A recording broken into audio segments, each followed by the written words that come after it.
ఏదైతే జరిగిందో బడ్జెట్ ప్రవేశపెట్టినటువంటి సందర్భంలో మిక్స్డ్ అభిప్రాయాలు వ్యక్తమవుతా ఉన్నాయి. అటు అధికార పక్షం వైపు నుంచి ఇది రైతు సంక్షేమ బడ్జెట్, ఇది పేదల సంక్షేమ బడ్జెట్ అనేటువంటి మాట వినిపిస్తూ ఉంటే, ఇటు విపక్షం నుంచి అంత డొల్లా ట్రాష్ అని చెప్పి కేసీఆర్ చేసినటువంటి వ్యాఖ్యలు కనిపిస్తూ ఉన్నాయి. ఇక నిన్న మొట్టమొదటిసారిగా ఎమ్మెల్యేగా ఎన్నికైన తర్వాత సభకు హాజరైండు ప్రధాన ప్రతిపక్ష నాయకుడి హోదాలో కేసీఆర్ గారు. సో ఆయన నిన్న మొదటిసారిగా మీడియా పాయింట్ కాడ నిలబడి ప్రభుత్వాన్ని విమర్శించేటువంటి ఆ పరిస్థితి చూస్తూ ఉంటే బహుశా ఆయన ఎక్స్పెక్ట్ చేసి ఉండడు ఈ రోజు నాకు వస్తుంది, ఇట్లా నిలబడాల్సి వస్తుంది అని చెప్పి. ఇంకా ఆడనే కాదు, చాలా చోట్ల నిలబడాల్సి ఉంటుంది సార్, మీరు ప్రిపేర్ అయిపోండి, ఎందుకంటే అనేకమైనటువంటి తప్పిదాలకు మీరు కేర్ ఆఫ్ అడ్రస్గా నిలిచారు కాబట్టి అది తప్పదు. ఇక మూడోది, భారతీయ జనతా పార్టీ ఏమన్నా అందామంటేనేమో కేంద్రంలో ఏం జరిగిందో చెప్పుర్రా అని అంటారు. వాళ్ళు ఏం అనలేక కక్కలేక మింగలేక వాళ్ళ బాధల్లో వాళ్ళు ఉన్నారు భారతీయ జనతా పార్టీ నాయకులు. సో ఎటొచ్చి ఈ బడ్జెట్ వ్యవహారం అంతా రాహుల్ గాంధీ గారు ఏదైతే ఈ రాష్ట్ర ప్రజలకు రాష్ట్ర రైతాంగానికి హామీ ఇచ్చిండో ఆ దిశగా బడ్జెట్ను రూపకల్పన చేసింది తెలంగాణ ప్రభుత్వం. అన్న మాట నిలబెట్టుకునే ప్రయత్నం దిశగా అడుగులు ముందుకేసింది. ముఖ్యమంత్రి రేవంత్ రెడ్డి గారు గతంలో చెప్పినటువంటి రుణమాఫీ కానీ లేకపోతే 6 గ్యారంటీస్ కానీ మిగతా అన్ని పథకాల కోసం రాష్ట్ర ప్రభుత్వం నిధులను కేటాయించింది. ఇక ముఖ్యంగా రాహుల్ గాంధీ గారి రైతు డిక్లరేషన్ ఏదైతే వరంగల్లో జరిగిందో ఆ డిక్లరేషన్కు అనుగుణంగా కేటాయింపులు కూడా జరిగినట్టుగా తెలుస్తూ ఉంది. మరి ముఖ్యంగా బీసీలు కొంత నిరాశతో ఉన్నటువంటి పరిస్థితి కనిపిస్తూ ఉంది. బీసీ ప్రజలారా, మీకు జరిగింది 100% అన్యాయమే. నిన్న జరిగినటువంటి కేటాయింపుల్లో కేవలం 9,000 కోట్ల రూపాయలు దేశ జనాభాలో రాష్ట్ర జనాభాలో 50% పైచిలుకున్నటువంటి బీసీలకు 9,000 కోట్ల రూపాయలు మాత్రమే కేటాయించడం, అలాగే సహచర సోదరులు ఎస్సీ ఎస్టీలకు కలిపి 50,000 కోట్ల రూపాయలు కేటాయించడం, అలాగే మైనార్టీలకు 3,000 కోట్ల రూపాయలు కేటాయించడం అనేది కొంత సరే వాళ్ళకు కూడా కేటాయింపులు చేయాల్సిందే, కానీ బీసీలకు దక్కాల్సిన వాటా దక్కడం లేదనేది ఈ సోషల్ మీడియాలో బీసీల వాదనగా కనిపిస్తూ ఉంది. సో మొత్తానికి ఇది కొంతవరకు రైతాంగాన్ని మెప్పించేటువంటి బడ్జెట్గా ఉంది తప్ప బీసీలను మెప్పించలేకపోయింది అనేటువంటి వాదన అయితే వినిపిస్తూ ఉంది. అయితే బీసీ సోదరులారా, మీ అందరికీ ఒక మాట చెప్పదలుచుకున్నా, రాహుల్ గాంధీ గారు రైతు డిక్లరేషన్ ఏదైతే ప్రకటించారో రైతు డిక్లరేషన్ ప్రకారంగా రాష్ట్ర ప్రభుత్వం ముందుకు పోయింది. అలాగే కాంగ్రెస్ పార్టీ తన మేనిఫెస్టోలో చెప్పినటువంటి అంశాలతో ముందుకు పోయింది. అలాగే కామారెడ్డి డిక్లరేషన్లో బీసీ డిక్లరేషన్ రాహుల్ గాంధీ గారు కూడా తెరపైకి తెచ్చినారు. కాంగ్రెస్ పార్టీ రాష్ట్రంలో అధికారంలోకి వస్తే కులగణన చేపడతాం, 42% రిజర్వేషన్ను బీసీలకు అమలు చేస్తామనేటువంటి మాట ఆయన చెప్పిండు. ఇక రాహుల్ గాంధీ, ముఖ్యంగా సోనియా గాంధీ కుటుంబం చెప్పిందంటే అది శిలాశాసనమే, అది ఖచ్చితంగా అయ్యి తీరాల్సిందే, అయ్యి తీరుతుంది కూడా. సో ఆ రకంగా కులగణన ఆ తర్వాత ఇతర అంశాల మీద బీసీల్లో కొంత ఊరట లభించేటువంటి అవకాశం ఉంది. సో ఎందుకంటే ముఖ్యమంత్రి రేవంత్ రెడ్డి గారు కూడా కులగణన వైపు అడుగులు వేద్దామనేటువంటి ఆలోచనతో ఆయన ఉన్నాడు. కులగణన నిర్వహించిన తర్వాతే స్థానిక సంస్థల ఎన్నికలకు పోయి బీసీలకు మెజార్టీ లబ్ధి చేకూర్చేటువంటి ప్రయత్నాలు చేయాలనేటువంటి ఆయన ఆలోచన కనిపిస్తూ ఉంది. సరే, ఏం జరుగుతుందో చూద్దాం. మొత్తానికైతే గతంలో మాదిరిగానే బీసీలు కొంత అసంతృప్తితో ఉన్నారు ఈ బడ్జెట్లో. ఎందుకంటే దాదాపు 2,91,591 కోట్ల రూపాయలు 159 కోట్లు 2,91,159 కోట్ల రూపాయలు ఏదైతే 159 కోట్ల రూపాయలు ఏదైతే బడ్జెట్ పెట్టిరో ఈ బడ్జెట్లో సగం వాటా అంటే దాదాపుగా 1,45,500 దాదాపు 70 కోట్లు ఇంత సంపద. ఇది బీసీల సంపద. 1,45,000 కోట్ల రూపాయల బీసీ సంపద రావాలి, కేవలం 9,000 కోట్లు మాత్రమే రావడం నిజంగా. సో వాస్తవానికి కూడా నాకు కూడా చదువుతున్నటువంటి క్రమంలో కొంత బాధ అనిపించింది. అరే ఏంది ఇట్లా జరిగింది, మరి బీసీ నాయకత్వం ఏమైనా రిప్రజెంట్ చేయలేదా, ఎందుకు ఎక్కడ ఫెయిల్ అయింది అనేటువంటిది సో నేను తెలుసుకునేటువంటి ప్రయత్నం చేస్తా. మొత్తానికైతే ఇక్కడ హెల్త్ ఎడ్యుకేషన్ విషయంలో కూడా పెద్దగా మార్పు వచ్చినట్టు ఏం కనిపించట్లేదు. గదే 7% ఎడ్యుకేషన్కి, గదే 3-3.5% హెల్త్ కేటాయించినట్టుగా కనిపిస్తూ ఉంది.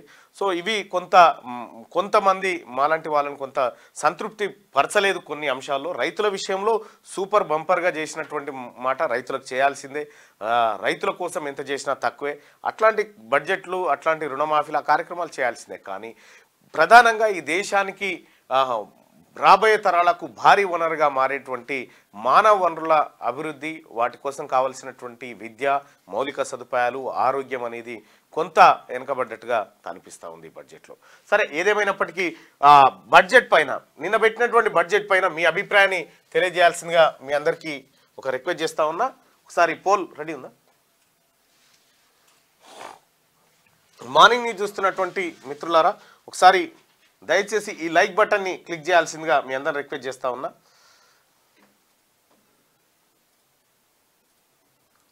ఇప్పుడున్న కాంగ్రెస్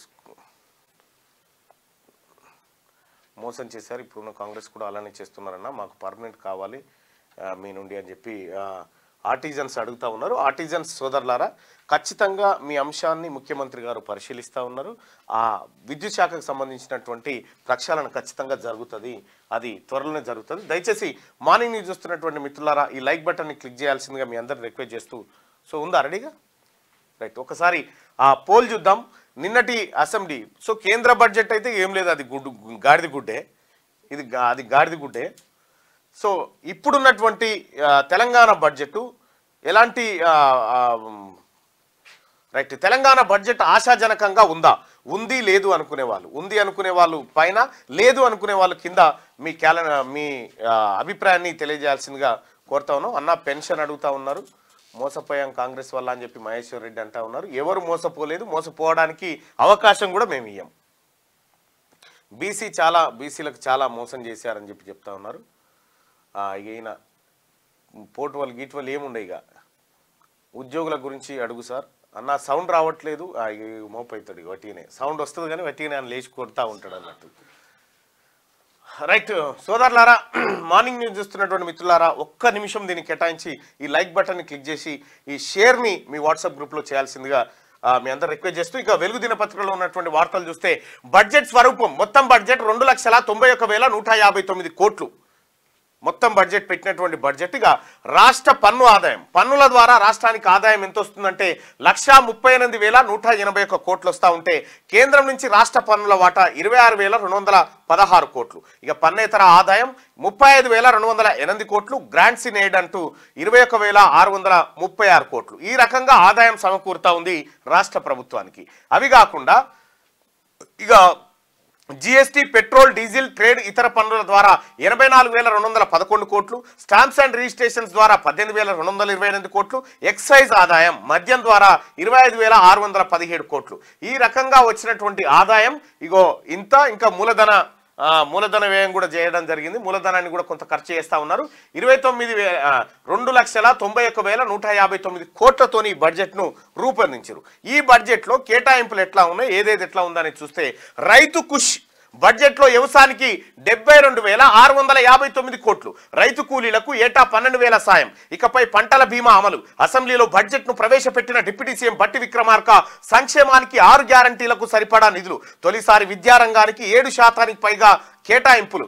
ఈసారి 21,292 కోట్లు, గతంతో పోలిస్తే 2,000 కోట్లకు పైగా ఎక్కువ. ఇరిగేషన్కు 22,301 కోట్లు, ఇందులో అప్పులకే 9,877 కోట్లు.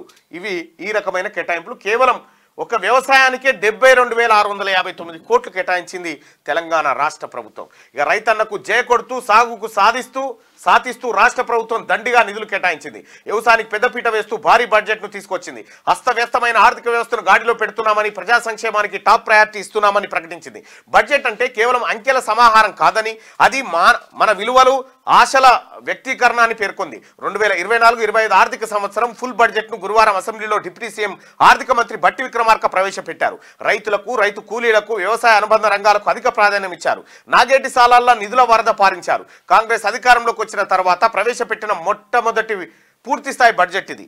మొత్తం 2.91 లక్షల కోట్ల ఈ భారీ బడ్జెట్లో ఏకంగా 25% నిధులను వ్యవసాయానికే కేటాయించారు. రుణమాఫీ, రైతు భరోసా, పంటల బీమా, రైతు బీమా, సన్నవడ్లకు బోనసు, విద్యుత్ సబ్సిడీ ఇలా వివిధ కేటగిరీలో మొత్తంగా వ్యవసాయానికి 72,659 కోట్లు ప్రతిపాదించారు.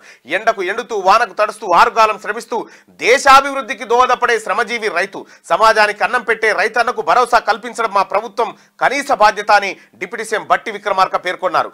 భూమి లేని రైతు కూలీలకు ఏడాది నుంచే ఏటా 12,000 ఆర్థిక సాయం అందిస్తామని ఆయన వెల్లడించారు. ఇక పంచాయతీరాజ్కు 29,816 కోట్లు, ఆసరా పెన్షన్లకు 14,000 కోట్లకు పైగా నిధులు, మహిళా సంఘాలకు 2 కొత్త స్కీములు అమలు చేయబోతా ఉంది ఈ బడ్జెట్ నుంచి రాష్ట్ర ప్రభుత్వం. ఇక వెల్ఫేర్కు పెద్దపీట, బీసీ, ఎస్సీ, ఎస్టీ, మైనార్టీ వెల్ఫేర్కు భారీగా నిధులు, ఇంటిగ్రేటెడ్ రెసిడెన్షియల్ స్కూళ్లకు 2,000 కోట్లు, ఒకే క్యాంపస్లో అన్ని సంక్షేమ హాస్టల్ ఉండబోతున్నాయని చెప్పి వెల్ఫేర్కు ఓవైపు, తర్వాత పంచాయతీరాజ్కు, పెన్షన్లకు మరోవైపు భారీగా పెంచుకుంటూ వచ్చింది. బడ్జెట్పై పూర్తి కథనాలను 4 నుంచి 9 పేజీల్లో వెలుగు దినపత్రిక అందిస్తూ ఉంటే ఇక ఆదాయం అంతా హైదరాబాద్ చుట్టే జమ అవుతా ఉందట. జీడీడీపీ తలసరి ఆదాయంలో రంగారెడ్డి, హైదరాబాద్ జిల్లాలే టాప్. చిట్ట చివరన ములుగు, ఆసిఫాబాద్ జిల్లాలు. కేంద్రీకృత అభివృద్ధి వల్ల ఆదాయ పంపిణీలో అసమానతలు, అర్బన్ రూరల్ మధ్య స్పష్టమైన అంతరాలు కనిపిస్తా ఉన్నాయి. తెలంగాణ తలసరి ఆదాయం 3.47 లక్షలు సోషియో ఎకనామిక్ సర్వే ద్వారా వెల్లడి అంటూ ఆదాయం అంతా ఎక్కడి నుంచి వస్తూ ఉంటుందంటే హైదరాబాద్, దాని చుట్టుపక్కల పరిసర ప్రాంతాల నుంచే మనకు ఆదాయం వస్తుందనేది ఆ కథనం సారాంశం. అయితే ముఖ్యమైన కేటాయింపులు దేనికి జరిగినాయి. రైతు రుణమాఫీ కోసం 26,000 కోట్ల రూపాయలను ఈ బడ్జెట్లో కేటాయించింది తెలంగాణ ప్రభుత్వం. రైతు భరోసా కోసం 15,075 కోట్లు, వ్యవసాయ కూలీలకు రైతు భరోసా, వ్యవసాయ కూలీ సోదరులారా మీకు ఏడాదికి 12,000 రూపాయలు ఇస్తామని చెప్పి తెలంగాణ ప్రభుత్వం ఇప్పుడున్నటువంటి గౌరవనీయులు ముఖ్యమంత్రి రేవంత్ రెడ్డి గారు అలాగే తెలంగాణ కాంగ్రెస్ మేనిఫెస్టోలో కూడా పెట్టినటువంటి అంశాన్ని అమలు చేస్తూ రైతు కూలీలను ఎప్పుడు పట్టించుకోలే కేసీఆర్, వాళ్ళని కూలీలుగా చూసిన తప్ప ఎన్నడూ పట్టించుకోలే. ఈసారి 1,200 కోట్ల రూపాయలు ఆ కూలీల కోసం కేటాయిస్తుంది. ఇక పంటలకు బోనస్ కోసం 1,800 కోట్ల రూపాయలు, పంటలకు బోనస్ ఇచ్చేందుకు 18,000 కోట్ల రూపాయలు, ఇందిరమ్మ ఇండ్ల కోసం 7,740 కోట్లు, ఇంటిగ్రేటెడ్ స్కూళ్లు 2,000 కోట్లు, అంతర్జాతీయ స్కూళ్ల కోసం 500 కోట్లు, మూసీ రివర్ ఫ్రంట్ డెవలప్మెంట్ కోసం 1,500 కోట్లు, హైడ్రా కోసం 200 కోట్లు, ఓఆర్ఆర్ ప్రాజెక్టు కోసం 200 కోట్లను ఇట్లా ఈ విధంగా కేటాయింపులు చేసింది. ఇక హైదరాబాద్ అభివృద్ధికి 10,000 కోట్లు, గ్రేటర్ హైదరాబాద్ అభివృద్ధి కోసం బడ్జెట్లో ప్రభుత్వం 10,000 కోట్లు ప్రతిపాదించింది. మెట్రో విస్తరణ, వాటర్ బోర్డు, మూసీ డెవలప్మెంట్ లాంటి కీలక ప్రాజెక్టులకు ఈ ఫండ్స్ను ఖర్చు చేయనున్నారంటూ ఒక వార్తను చూస్తా ఉన్నాం. మొత్తానికి హైదరాబాద్ నుంచి రాకడ ఎక్కువనే ఉంది, హైదరాబాద్ మీద కూడా ఖర్చు ఎక్కువనే పెట్టబోతా ఉంది తెలంగాణ ప్రభుత్వం. ఇక దీన్ని ఏమంటారంటే విపక్ష నాయకులు కేసీఆర్ సహజంగా నిన్న ఆయన బయలుదేరుతా ఉంటే పూలు, వర్షం వగైరా కారు దండం పెట్టి తొలిరు మొత్తానికి వచ్చేసిండు. వచ్చిన తర్వాత పోయి అసెంబ్లీలో కూర్చున్న తర్వాత ఇక మళ్ళీ కమ్మలు మరేసిండు, బడ్జెట్ కమ్మలు మరేసి బయటకు వచ్చి అంతా గ్యాస్ ట్రాష్, ఈస్ట్ మ్యాన్ కలర్లో చూపెట్టిరు బడ్జెట్ పై కేసీఆర్ కామెంట్స్. ఇది అర్బక రైతు శత్రు ప్రభుత్వం, ఆర్థిక మంత్రివి ఒత్తొత్తి పలుకులు, చిల్లర మల్లర ప్లాట్ఫామ్ స్పీచ్ లా ఉంది. ఒక్క పాలసీ ఫార్ములేషన్ అన్నది లేదు. ప్రభుత్వానికి టైం ఇవ్వాలని నేను కూడా ఇన్నాళ్ళు అసెంబ్లీకి రాలే. అచ్చా భవిష్యత్తులో బ్రహ్మాండంగా చీల్చి చెండాడుతానని హెచ్చరిక.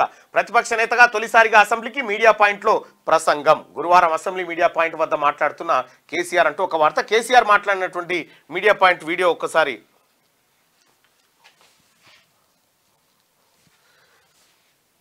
మార్నింగ్ న్యూస్ చూస్తున్నటువంటి మిత్రులారా ఈ లైక్ బటన్ ఖచ్చితంగా క్లిక్ చేయండి. పంపి భరత్ రైట్. అయితే ఇక్కడ కేసీఆర్ గారు ఏమంటారంటే ఇది అర్బక రైతు శత్రు ప్రభుత్వం అని చెప్తా ఉన్నాడు. ఈ క్లౌడ్ బరస్ట్ లెక్కనే ఉంది ఇది అర్బక. అయితే ఇక్కడ మనం గమనించాల్సింది ఏంది, తెలంగాణ ప్రజలు గమనించాల్సింది ఏంటంటే ఇప్పుడు బీజేపీ వాళ్ళు ఏమనే పరిస్థితిలో లేరు. ఎందుకంటే కేంద్ర ప్రభుత్వం పెట్టినటువంటి బడ్జెట్లో తెలంగాణ గాడిద గుడ్డు ఇచ్చారు కాబట్టి ఏం అననీకి లేదు. ఇక బీజేపీ తరఫున అనడానికి దిగిండి అన్నట్టు సార్. ఇప్పుడు నరేంద్ర మోడీ గారి తరఫున వకాల్తా పుచ్చుకొని నరేంద్ర మోడీ గారి తరఫున ఇప్పుడు కాంగ్రెస్ పార్టీ ప్రభుత్వాన్ని విమర్శించడానికి దిగిండి అన్నట్టు. ఏం లేదు, కోడిగుడ్డు మీద ఎంటికెళ్ళి బీకినట్టే, అంతకంటే ఎక్కువేముండదు. కేసీఆర్ చేసినటువంటి కథ, కేసీఆర్ చేసినటువంటి ఇగో వచ్చే మార్చి నాటికి అప్పులు 7,33,000 కోట్ల రూపాయలు. ఇది దొరవారి పుణ్యమే. ఇంకా వాళ్ళు చెప్తా ఉన్నారు టీఆర్ఎస్ పార్టీ నాయకులు, ఏమని 30,000 ఉద్యోగాలకు ఆర్డర్ కాపీలు ఇచ్చేసినాం, వాళ్ళందరికీ అపాయింట్మెంట్ ఆర్డర్స్ అని చెప్తా ఉన్నారు. అది మా ఘనత అని. మరి ఇదేమని ఘనత? ఈ అప్పులదేమని ఘనత? అప్పుల ఘనత మాదే అని చెప్తలేవు ఎందుకో? రైట్. ఇక కేసీఆర్ ఏం మాట్లాడతాడు, టీఆర్ఎస్ పార్టీ నాయకులు ఏం చెప్తారు, ఏం మాట్లాడతారో మేము కూడా మండల్లో చూస్తాం, మా నాయకులు కూడా అసెంబ్లీలో చూస్తారు. ఎట్టి పరిస్థితిలో మీకు మాట్లాడడానికి పెద్దగా ఏముండదు, ఎందుకంటే మీరు చేసినటువంటి దరిద్రాలు అడిగే కార్యక్రమే కదా ఈ బడ్జెట్ అంతా. రైట్. ఇక మేడిగడ్డను విఫల ప్రాజెక్టుగా చూపే ప్రయత్నం, లక్షల క్యూసెక్లు వృధాగా పోతున్నాయి. కేటీఆర్ రాజకీయ కక్షతో కేసీఆర్ను బదనాం చేసేందుకు పంపింగ్ చేయట్లే, ఎమ్మెల్సీలు ఎమ్మెల్యేలతో కలిసి లోయర్ మానేర్ డ్యామ్ సందర్శన అంటూ ఒక వార్తను చూస్తాను. అక్కడ క్లియర్గా అన్నారం ఖరాబ్ అయిపోయింది, సుందీల ఖరాబ్ అయిపోయింది, మేడిగడ్డ ఆగమే ఉండే. ఎట్లా ఎత్తిపోస్తుండొచ్చు నాకు అర్థం కాదు. కేటీ రామారావు కాళ్ళు చేతులట పట్టుకొని ఇక దాన్ని ఏమంటారు, ఊడగొట్టడా ఏమంటారు దర్శన్ భాయ్, దాన్ని ఏమంటారు, ఇట్లా గూడేసి వీళ్ళని పట్టుకొని గూడేసి నీళ్ళు ఎత్తిపోయారు వాళ్ళకి నీళ్ళకు. నిన్న పోయిండు. ఇక మిగిలిన కొంతమందిని తీసుకొని పోయి ఇక ఈ పోటీ వాళ్ళు ఉన్నోళ్ళు రేపు ఉండరో తెలియదు ఇక. రైట్. వచ్చే మార్చి నాటికి అప్పులు 7.33 లక్షల కోట్లు. ఈ ఆర్థిక సంవత్సరంలో ఎఫ్ఆర్బిఎం పరిధిలో 62,000 కోట్లు తీసుకోవాలని సర్కారు నిర్ణయం. ఎడాపెడా అప్పులు చేసిన గత బీఆర్ఎస్ ప్రభుత్వం వాటి చెల్లింపులకు మళ్లీ అప్పులు చేయాల్సిన పరిస్థితి. బీఆర్ఎస్ హయాంలో చేసిన అప్పులే 6.70 లక్షల కోట్లు. కార్పొరేషన్ల పేరుతో ఇష్టానుసారంగా లోన్లు తెచ్చిన గత సర్కారు. రాష్ట్ర అప్పులు ఈ ఆర్థిక సంవత్సరం ముగిసే నాటికి 7.33 లక్షల కోట్లకు చేరనున్నాయి. ఇందులో గత బీఆర్ఎస్ ప్రభుత్వం చేసిన అప్పులే 6.70 లక్షల కోట్లు ఉన్నాయి. ఈ ఆర్థిక సంవత్సరంలో 62,000 కోట్ల మేర అప్పులు తీసుకోవాలని రాష్ట్ర ప్రభుత్వం బడ్జెట్లో ప్రతిపాదించింది. ఈ మొత్తం కూడా ఎఫ్ఆర్బిఎం పరిధిలోనే తీసుకోవాలని నిర్ణయించింది. దీంతో ఎఫ్ఆర్బిఎం పరిధిలో ఉన్న అప్పుల మొత్తం 4.50 లక్షల కోట్లకు చేరనుంది. ఇది జిఎస్డిపిలో 27.4%. గత బీఆర్ఎస్ ప్రభుత్వం గ్యారంటీ కింద వివిధ కార్పొరేషన్లు, ఇన్స్టిట్యూషన్లు, స్పెషల్ పర్పస్ వెహికల్ పేరుతో 2,22,670 కోట్లు, నాన్ గ్యారంటీ కింద 59,414 కోట్లు అప్పు చేసింది. ఇగో ఈ అప్పుల కుప్ప చేసి దానికేది దీనికేదని మాట్లాడి ఈయన అప్పులు కడితేందుకే సరిపోయింది సార్ది. మళ్ళొచ్చి ఏమంటాడు, మళ్ళొచ్చి సంసారం ముచ్చటి చెప్తా ఉన్నాడు సారు.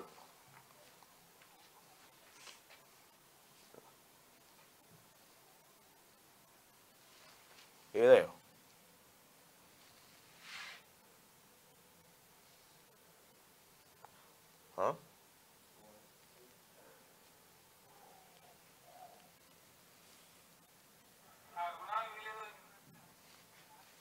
వస్తున్నా, ఫోన్లో వస్తుందో నేను వస్తలేదా, ఇదేందో చెక్ చేయరి. ఇక రకరకాల ముచ్చట్లు అయితే చెప్తా ఉన్నాడు ముఖ్యమంత్రి కేసీఆర్ మీద, కేసీఆర్ రేవంత్ రెడ్డి మీద. ఇది డంబాచారం వట్టిదే అని చెప్పి ఇక చేసినప్పుడు గివి ఇడువని ముసురు. రాష్ట్ర వ్యాప్తంగా కొద్ది రోజులుగా కంటిన్యూగా కురుస్తున్న వర్షం, అన్ని జిల్లాల్లోనూ తేలికపాటి నుంచి మోస్తారు వానలు. శ్రీశైలానికి భారీగా వరద. కొద్ది రోజులుగా రాష్ట్రాన్ని ముసురు వదలడం లేదు. రాష్ట్ర వ్యాప్తంగా గురువారం ఉమ్మడి మహబూబ్ నగర్, ఉమ్మడి ఖమ్మం జిల్లాల్లో మినహా అన్ని చోట్ల తేలికపాటి నుంచి మోస్తారు వర్షాలు కురిశాయి. అత్యధికంగా కుమరంభీం ఆసిఫాబాద్ జిల్లా సిర్పూర్లో 4.9 సెంటీమీటర్ల వర్షపాతం నమోదైంది. కంటిన్యూగా వర్షాలు పడుతుండటంతో కృష్ణా బేసిన్లోని నదులకు వరద పోటెత్తున్నది. ఎగువ నుంచి నీటిని విడుదల చేస్తుండటంతో శ్రీశైలం వైపు కృష్ణమ్మ పరుగులు తీస్తున్నది. దీంతో శ్రీశైలం ప్రాజెక్టులోకి గురువారం 2,54,700 క్యూసెక్ల వరద ప్రవాహం నమోదైంది. ఓవైపు జూరాలతో పాటు తుంగభద్ర ప్రాజెక్టు నుంచి శ్రీశైలంలోకి ఇన్ఫ్లో వస్తుండటంతో నీటి మట్టం కూడా పెరుగుతున్నది. ఇంకా వర్ణుడు కరుణించింది కానీ లేకపోతే కాంగ్రెస్ వచ్చినందుకే ఇవి నిండలేదు, ఎండిపోయినాయి అని చెప్తుండే వీళ్ళు. ఈ ప్రచారం కూడా చేద్దురు.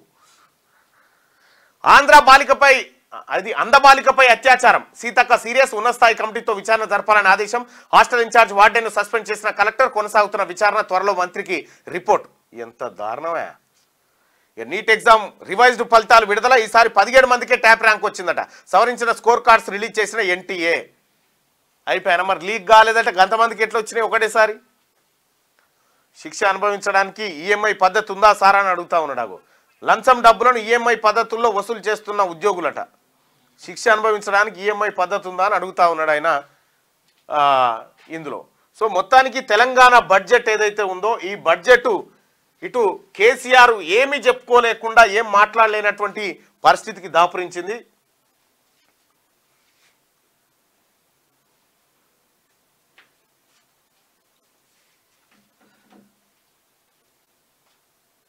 ఓకే.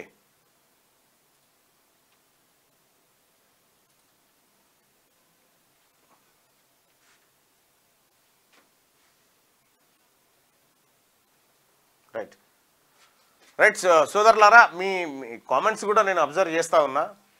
సో ఏదేమైనప్పటికీ మీరు అడిగే హక్కు ఉంది, మేము చెప్పాల్సిన బాధ్యత ఉంది, ఖచ్చితంగా చేయాల్సినటువంటి బాధ్యత కూడా మా మీద ఉంది. సో ఇది వెలుగు దినపత్రికలో ఉన్నటువంటి అంశాలు. దయచేసి లైక్ బటన్ని ఖచ్చితంగా క్లిక్ చేయండి సోదరులారా. ఇక ఆంధ్రజ్యోతి తర్వాత మిగతా అంశాలు ఏమేమి ఉన్నాయి అనేది శ్యామ్ అలాగే సుదర్శన్ మీకు అందించేటువంటి ప్రయత్నం చేస్తారు. Please welcome.